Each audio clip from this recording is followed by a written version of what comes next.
கும்பராசிக்கு வசீகரம் ரொம்ப சிம்பிள். கும்பராசிக்காரர்கள் வசீகரமாக இருக்கணும்னா சிரிப்பு தான், மகிழ்ச்சி, நல்ல கலகலன்னு சிரிக்கும். நீங்கள் இருக்கிற இடத்துல கேலிக்கு அன்பு இருக்கணும், சந்தோஷம் இருக்கணும், ஹியூமர் இருக்கணும். அதுதான் உங்களுடைய இடம். ஹியூமர் இருக்கிற இடத்துல இருங்க. அழுகை இருக்கிற இடத்துல உங்களுக்கு எதுவுமே நடக்காது. ஹியூமர் இருக்கிற இடத்துல உங்களுக்கு வசீகரம் ஆட்டோமேட்டிக்காக வரும். உங்கள்கிட்டே வசீகரம் அதுதான். சிரித்து பேசுங்க. எவ்வளோ பெரிய கோபத்தில் இருந்தாலும் சிரிச்சிருங்க, அது சக்ஸஸ். அந்த சிரிப்புக்கு ஆண்டவனே வந்து வீழ விழுவான். அவன் உங்கள்கிட்ட தவம் இருப்பான். அதனால தான் நிறைய இடங்களில் நீங்கள் சக்ஸஸ் ஆகணும்னா சிரிப்பை முதல் தடவை கொண்டு போங்க. அதுதான் முதல் உதவி, முதல் இடம், நம்மளுடைய மூலதனம். இதுக்கு கொண்டு போங்க.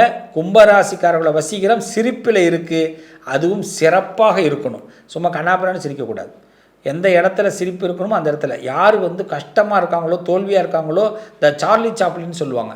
பல கஷ்டங்கள் கொண்டவர் சார்லி சாப்ளின். ஆனால் அவங்க வெளியில் பல பேரை சிரிப்பு மூட்டி அவங்க சந்தோஷமாக இருந்தவங்க. இப்பயே புரிஞ்சிருக்கோம் நான் கும்பராசிக்கோட வசீகரத்தை எப்படி சொல்கிறேன்னு. அதனால் கும்பராசிக்காரர்கள் மற்றவர்களை மகிழ்வித்து பாருங்கள். அதுவே உங்கள் வசீகரம். அந்த இடத்த யாராலையும் பிடிக்க முடியாது. நல்லது நடக்கும். நீங்கள் ஹனுமானை வழிபாடு பண்ணுங்கள், நல்லது நடக்கும்.